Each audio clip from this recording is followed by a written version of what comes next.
Afzal Ashraf is an international and security specialist at Loughborough University. He joins us now live from London. Thank you so much, sir, for joining us on the program. Now, from the Manhattan Project and the bombing of Hiroshima and Nagasaki to hypersonic missiles and laser weapons systems, the world seems to have an appetite for mutually assured destruction. Is there an end to this arms race, or is the business of war too lucrative? Well, I think it's both of those possibilities. The business of war is lucrative, but unfortunately, much more significantly, it is the habit or the culture of war that is most dangerous. What we have is a world that has begun to see itself, or powers that see themselves as being in a world where they are in competition, and that a realpolitik and balance of power are the major driving factors in their decision making. But just as happened in the First World War, where the culture was imperial competition, resulted in the disaster that the First World War brought about on the world, we will see the same thing happening unless somebody or nations begin to pull themselves back from the brink.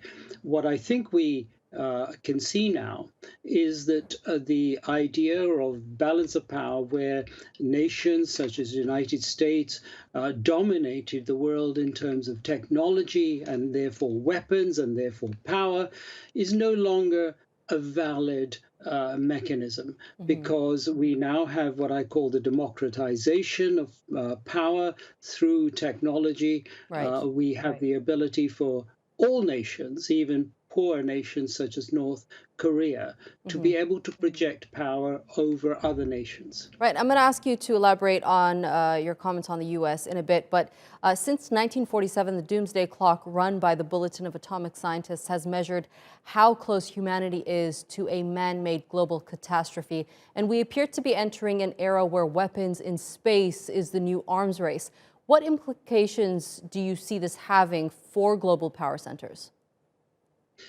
Well, the doomsday clock is, I think, giving us a very important concern, and that is that this almost out of control balance of power adjustment, which either leads to somebody winning the balance of power competition or ending up in some form of a conflict. It's not a stable situation.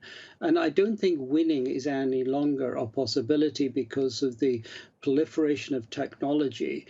And so what we might end up is with a conflict. So I think that